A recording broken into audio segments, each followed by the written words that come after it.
Bienvenue dans Chine-Afrique. Aujourd'hui, nous avons le plaisir de recevoir sur le plateau Olivier Dauzon. Merci beaucoup d'être venu aujourd'hui. Merci Jackie, je suis très honoré d'être reçu chez Africa Global. C'est un plaisir. Alors, vous êtes consultant juriste auprès des Nations Unies, de l'Union européenne et de la Banque mondiale. Alors, vous avez écrit de nombreux ouvrages, notamment sur l'Afrique, la Russie et l'Inde, y compris l'ouvrage que j'ai avec moi qui s'appelle Afrique 3,0, les nouveaux défis du continent, publié par Eric Bonnier cette année. Donc aujourd'hui, quand même, on va rester sur le sujet de Chine-Afrique, mais on va évoquer des thèmes qui sont dans ce livre. Alors, j'aimerais bien d'abord commencer par votre parcours personnel et professionnel en Afrique, parce que vous vivez, vous avez dit, 9 mois de l'année à peu près en Afrique. Oui, parce que je suis consultant principalement auprès de l'Union européenne. Mon domaine d'expertise, c'est le transport. Vous imaginez très bien que quand on veut développer un pays, on passe aussi par le transport. Et j'ai une compétence en matière de sûreté maritime. C'est pour ça que j'ai passé, par exemple, 4 mois de l'année, entre juin et maintenant, dans l'océan Indien, où j'ai visité 7 pays. Je suis allé à Djibouti, à l'île Maurice, je suis allé à Madagascar, aux Comores, en Tanzanie et en Afrique du Sud. Est-ce que pendant tous ces pas, est-ce que vous avez vu avec votre propre œil le changement, le développement qui a apporté les relations sino-africaines sur le terrain? Oui, alors, si vous voulez, moi je connais l'Afrique. Je peux me vanter sur 54 pays, 54 États du continent africain, je peux me vanter d'avoir travaillé dans 39 pays. Donc je fais bien le distinguo, par exemple, entre l'Afrique de l'Est et l'Afrique de l'Ouest, qui est principalement francophone. Je vois très bien qu'en Afrique de l'Est, notamment en Tanzanie ou au Kenya, où les Chinois sont très présents, c'est-à-dire qu'on les voit. Par contre, en Afrique de l'Ouest, où on construit des routes, où les Chinois construisent des routes, les Chinois, on les voit moins. Pourquoi? Vous savez pourquoi?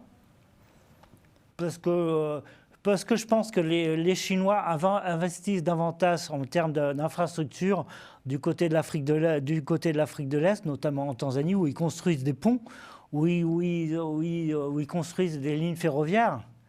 Ça, c'est l'aspect ferroviaire, c'est vraiment le transport de l'avenir en Afrique. Et dans ces communautés chinoises, est-ce que vous voyez qu'il y a beaucoup d'intégration entre les communautés locales et les communautés chinoises? Comment est-ce que ça se fait?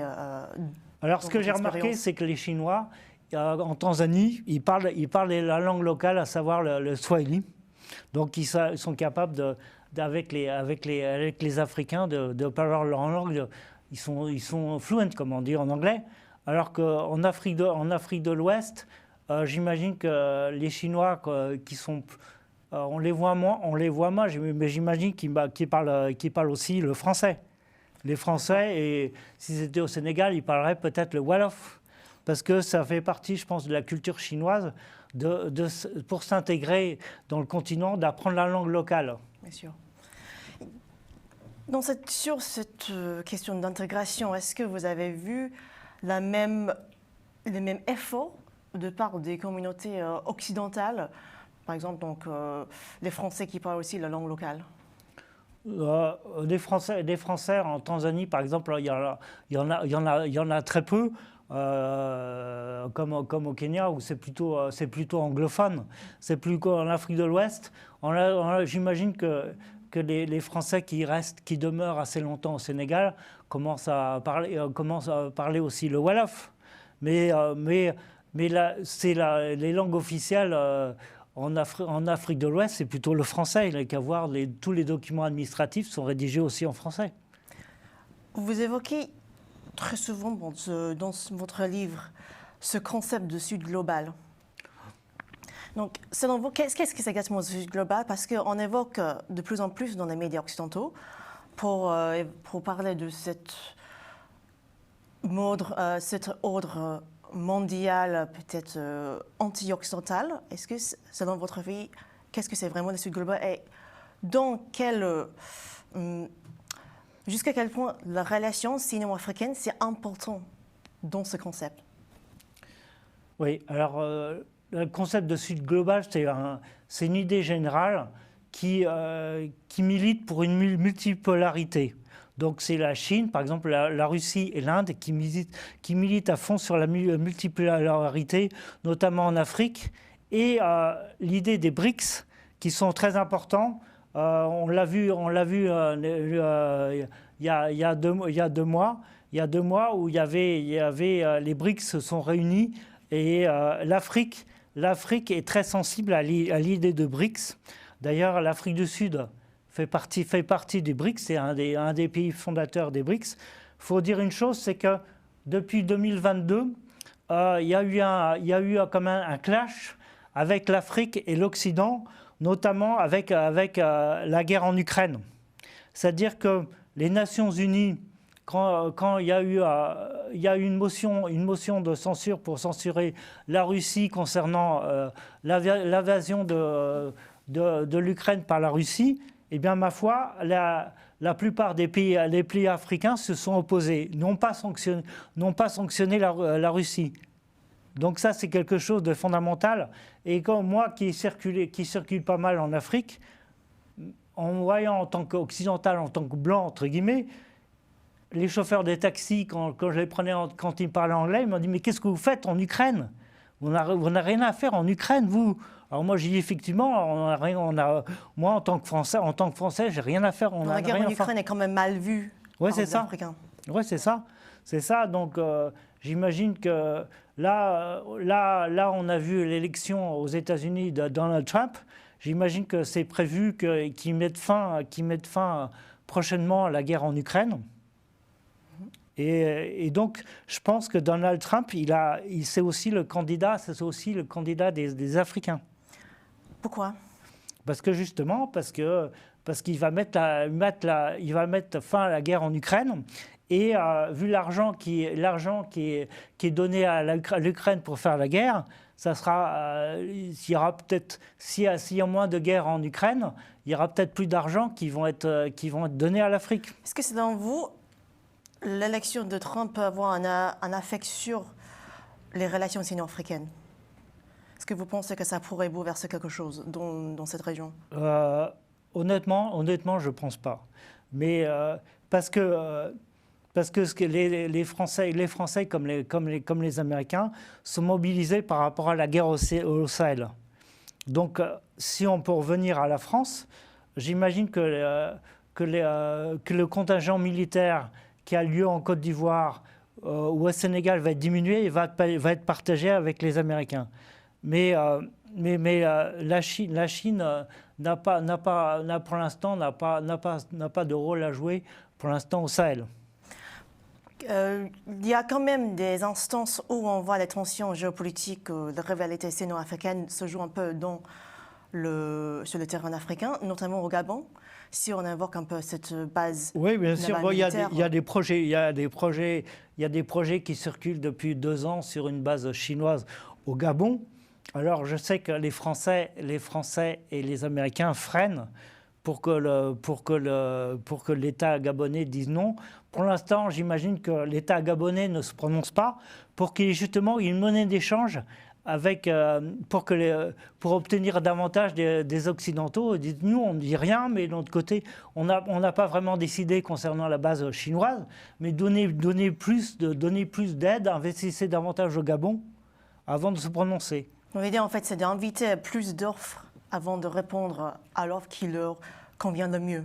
Oui, bien sûr, mais c'est dire aussi que le Gabon attend davantage de l'Occident, encore, d'investissement de la part des... Le Gabon attend davantage d'investissement de la part des Occidentaux, mais si elle disait oui tout de suite à la Chine, finalement, les Français vont dire on ne va pas réinvestir. Donc c'est toujours une monnaie d'échange. Et c'est la même chose avec les Russes qui vont avoir vraisemblablement une base au large du Gabon, à Sao Tomé, une petite île, et puis aussi au Sénégal. On le dit moins, mais les Russes et les Sénégalais sont en discussion pour une base militaire. Vous êtes allé en Djibouti, où bien sûr il y a la base militaire chinoise, c'est la seule base militaire actuelle en Afrique, par des Chinoises. Est-ce que vous savez ou est-ce que vous connaissez s'il y aura d'autres bases qui seront construites par la Chine? Il y aura. Non, je pense pas. Je pense pas qu'il non, il n'y a pas Djibouti. Je pense que la base chinoise à Djibouti, elle est assez importante. Bon, et il faut dire qu'à Djibouti, c'est la Corne de l'Afrique, donc c'est un pays, c'est un État qui est extrêmement stratégique. Parce que c'est le golfe d'Aden qui est impliqué et c'est très important pour le commerce maritime. Juste pour revenir sur le BRICS, parce qu'on avait beaucoup parlé de cette coopération dernièrement, le BRICS connaît un élargissement quand même des membres, des partenariats. Donc cette année, 13 pays ont obtenu le statut de partenariat et 34 pays, selon Vladimir Poutine, ont exprimé leur volonté de rejoindre la coopération. Après l'addition déjà de l'Éthiopie et l'Égypte, quel est le BRICS pour vous? Est-ce que le BRICS a vraiment la puissance de changer l'ordre mondial comme vont un peu ses dirigeants, ses membres, ou est-ce que le BRICS est plutôt une coopération économique?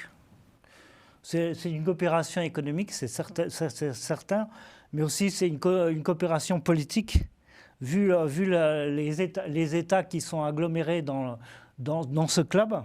On peut penser que l'objectif à terme, c'est de rivaliser contre le dollar. Et surtout, ce qui est vis-à-vis américain, c'est le problème de l'extraterritorialité des lois américaines. Par rapport à la France, on pourrait indiquer que, par exemple, que la BNP, la Société Générale, ont dû payer des amendes considérables. Donc, je pense qu'à terme, il y aura une rivalité. L'objectif, c'est de diminuer le rôle du dollar dans le commerce international. Pour revenir, les Chinois, par exemple, achètent bien du pétrole en yuan à l'Arabie Saoudite. Tout ça, et Total fait la même chose. Donc, quel est l'intérêt pour les pays africains de rejoindre BRICS? C'est d'abord, je pense que l'Afrique, c'est un pays très jeune. Bon, il y aura à peu près, en 2050, il y aura à peu près 2,5 milliards d'habitants. Et quand on voit en Afrique, on se rend compte que la population est très jeune, contrairement à l'Europe, contrairement à la Chine. Et donc, ces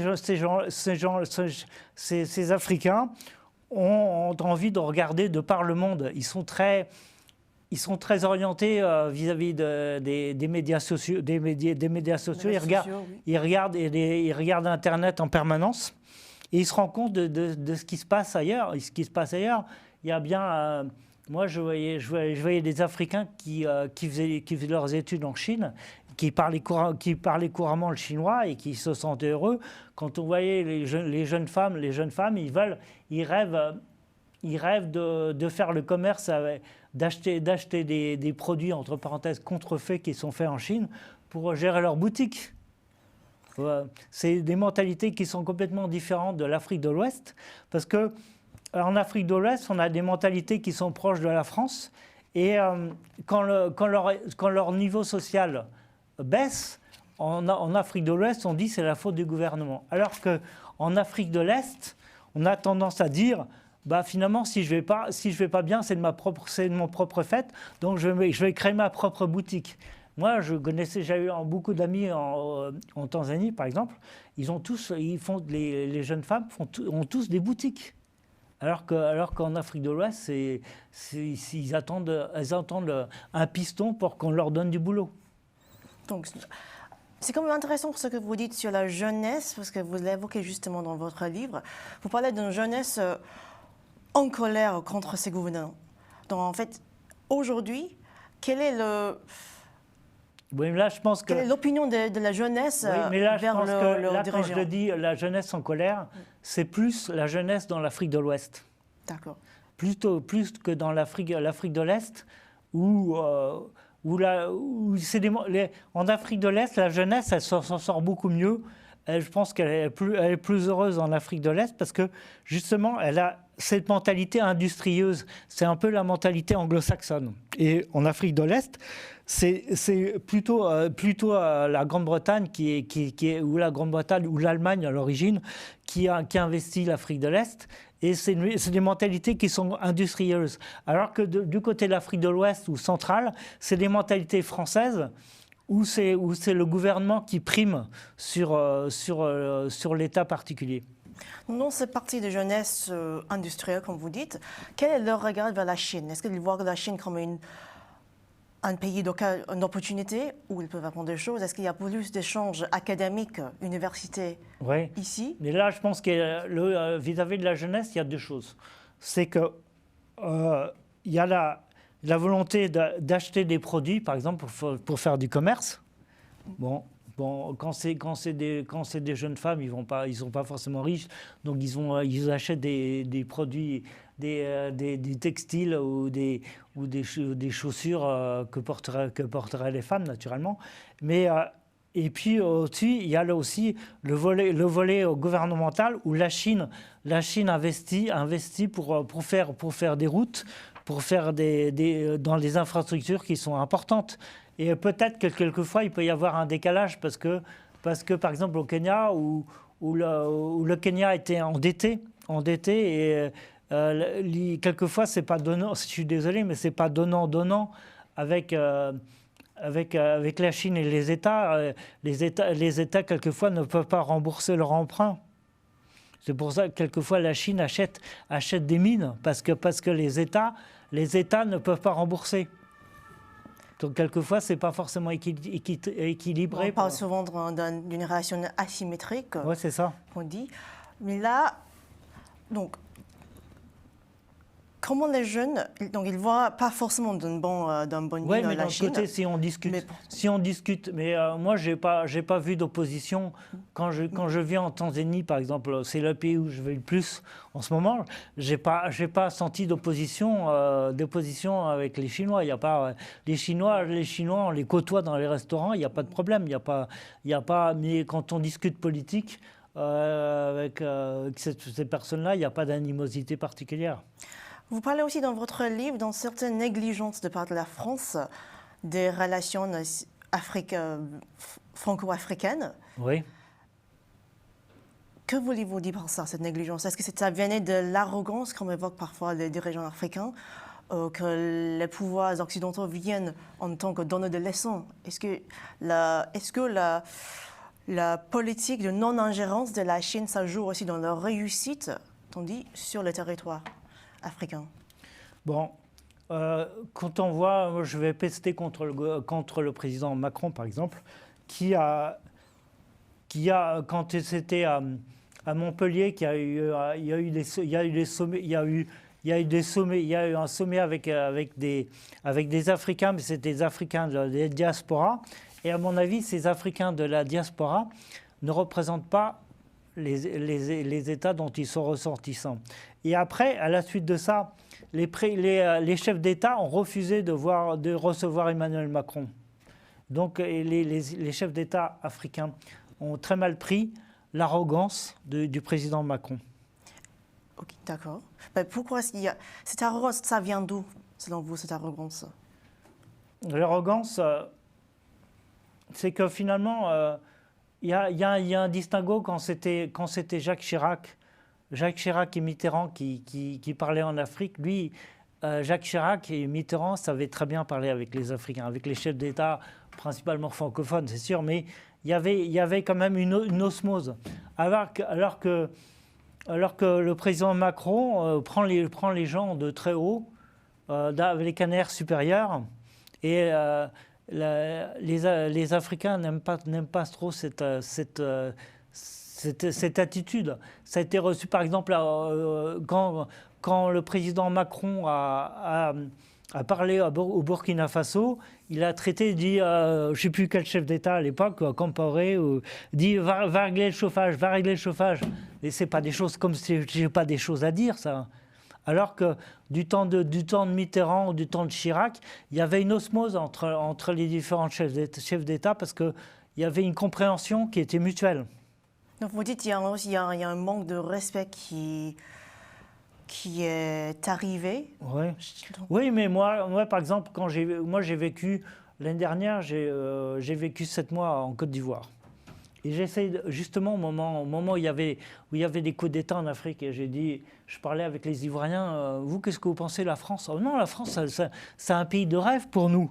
Donc, ils faisaient le distinguo entre les Français et le chef d'État. Le chef d'État, c'est le chef d'État français. Là, il y aura aussi une volonté politique, c'est-à-dire que pour ces Africains, le régime démocratique, c'est quand même souhaitable.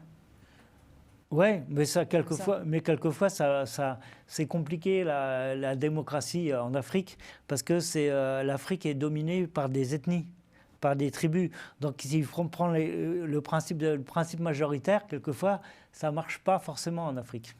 Et dans les médias africains, comment est-ce que la Chine est présentée? La Chine est présentée comme un partenaire sur lequel il faut compter. Mais de notre côté, il faut se méfier des contrats qui sont déséquilibrés par rapport aux Africains. Justement, ce que je vous ai dit, que quelquefois, il y avait certains... Ça marchait relativement bien pour le Sénégal, pour le Libéria et pour le Ghana. Par contre, en Afrique de l'Est, notamment au Kenya, où les Kenyans n'ont pas pu payer, n'ont pas pu rembourser les Chinois, et auquel cas, les Chinois ont investi des mines. Vous évoquez aussi dans votre livre la question de démographie. On dit en 2050, il y aura au moins, je ne me souviens plus, les chiffres étaient de 25 milliards ou quelque chose comme ça. Non, 2 milliards. 2 milliards. 2 milliards d'Africains. Contre 450 Exactement. millions en Europe. Donc, comment est-ce que ce changement dans la démographie va changer aussi les relations, alors là, franco-africaines ou européennes, africaines, mais aussi sino-africaines? Parce que même aussi là, on va voir une baisse normalement de la démographie chinoise. Oui, bien sûr, mais je pense que les Africains vont pouvoir s'adapter. Ils vont faire leur marché, entre guillemets. Ils vont choisir pas en fonction de ce que faisaient leurs ancêtres, leurs parents, leurs grands-parents, mais en fonction des réalités du marché des contrats. Si les contrats sont acceptables pour l'État, ils vont choisir plutôt ce partenaire. C'est dans le phénomène que vous avez vous-même vécu en Afrique. Est-ce que ce sentiment anti-occidental est vraiment présent sur le terrain? Ou est-ce que c'est quelque chose que nous, en Occident, en regardant de loin, en regardant ces partenariats avec des pays non démocratiques comme la Russie, comme la Chine, est-ce que c'est quelque chose qui est un peu exagéré? Oui, mais je crois que c'est ce tempérament, ce jugement binaire, il est faux. Parce que quand je suis allé dans les pays francophones, systématiquement, je me suis dit, comment est-ce que vous percevez la France? Nous, la France, c'est notre pays. C'est notre pays. On aimerait bien avoir un visa pour aller en France. Et je pense que quand on écoute les médias occidentaux, ils parlent de la France-Afrique. Moi, je ne sais pas ce que c'est que la France-Afrique. Moi, je pars du principe que chaque État signe en fonction de ses intérêts particuliers. Il n'y a pas France-Afrique parce que dans le temps, quand l'Europe, par exemple, voulait investir en Afrique, elle passait par la France. Mais maintenant, la France perd du terrain. Pourquoi? Parce qu'elle n'a plus de ministère de la coopération. Et maintenant, vous savez très bien qu'en Afrique, tout est géré à partir de l'Élysée.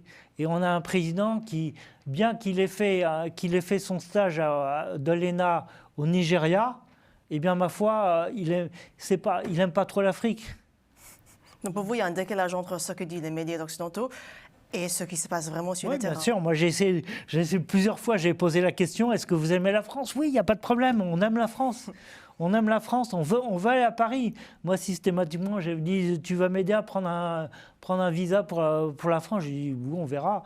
Mais bon, la France ne suscite pas, il n'y a pas de répulsion particulière. Merci beaucoup Olivier Dauzon d'être venu sur notre plateau aujourd'hui. Et pour ceux qui s'intéressent en Afrique, il suffit juste d'acheter votre livre Afrique 3.0, publié par Eric Bonnier, et disponible, j'imagine, dans les librairies et aussi en ligne. Oui, merci beaucoup, Jackie. Merci beaucoup à vous aussi de nous avoir suivis. Au revoir et bientôt.